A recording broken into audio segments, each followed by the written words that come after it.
Во все времена люди признавали, что престижным может стать практически любое занятие. Все зависит от того, как человек будет работать. Любая профессия по-своему уникальна, и у каждой есть своя специфика, ценности, герои и, конечно же, свой праздничный день. В актовом зале колледжа искусств поздравления с Днем работников коммунального хозяйства принимали два коллектива – муниципальное предприятие «Водоканал» и общество «Водосбыт». Праздником работников жилищно-коммунального хозяйства. Пожелать вам, конечно же, здоровья, сейчас немаловажно, мирного неба над головой. И чтобы, конечно, все наши мечты сбывались.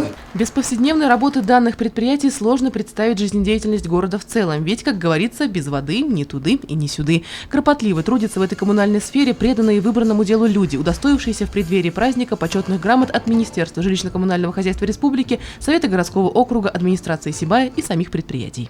Поздравить всех хочу с этим праздником, пожелать плодотворной, напряженной, опять я подчеркиваю, напряженной, плодотворной работы ежедневно, которая у нас есть, и чтобы за это мы получали достойное вознаграждение.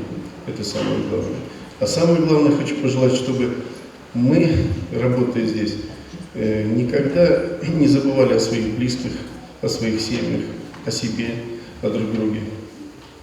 И чтобы у них было здоровье у наших близких. Это самое главное.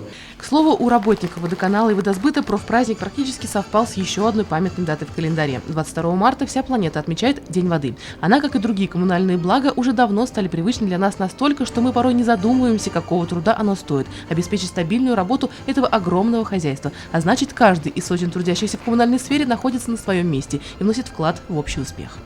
Елена Афанасьева, Дамир Хайбуллиев, Карпова, телекомпания СТВ.